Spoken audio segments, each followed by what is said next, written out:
Hello guys সকলোকে নমস্কাৰ আৰু কমলেক্স মোৰ নীতি ভিডিঅ'লৈ সকলোকে স্বাগতম জনাইছোঁ। চ' গাইজ মোৰ পেজটো সকলোৱে ফ'ল' কৰি দিব আৰু মোৰ ইউটিউব চেনেলটো অঞ্জু বেগু নৰ বুলি আছে, সকলোৱে ছাবস্ক্ৰাইব কৰি দিব। আজি মই বাৰীৰ এই জংঘলৰ ভিতৰত মই কিয় সোমাইছোঁ, তাৰমানে সন্ধিয়া সময়ে আমাৰ ঘৰলৈ মানে আলহী আহিব, সেইটো কাৰণে মানে সন্ধিয়া পাতত দিয়া মাছ খাম বুলি কোৱাৰ কাৰণে পাত কেইকিলামান কাটিবৰ কাৰণে মই বাৰীত সোমাইছোঁ। চ' গাইজ এয়া দেখিছে নহয়, আমাৰ মানে দোকানৰ পিছপিনে বাৰীত তৰাপাত আছে।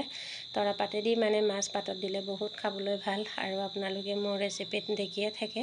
এয়া হ'ল তৰাপাত আৰু মানে তৰাপাতটো মানে এনেকৈ যদি ঘৰতে বা এজোপা দুজোপা ৰুই থৈ দিয়ে তেতিয়া নিজৰ ঘৰৰ কাৰণে অসুবিধা নহয়। যেতিয়া কেতিয়াবা মানে এনেকৈ লাগতিয়াল হ'লে কাটিব পাৰি আৰু আপোনালোকে পিঠা বনাবলৈ বা যিকোনো মাছ পাতত দিবলৈ সুবিধা হয়। আৰু ভিডিঅ'টো চাই ভাল লাগিছে যদি লাইক শ্বেয়াৰ কমেণ্ট কৰিবলৈ নাপাহৰিব। আজিলৈ আহোঁ, ধন্যবাদ।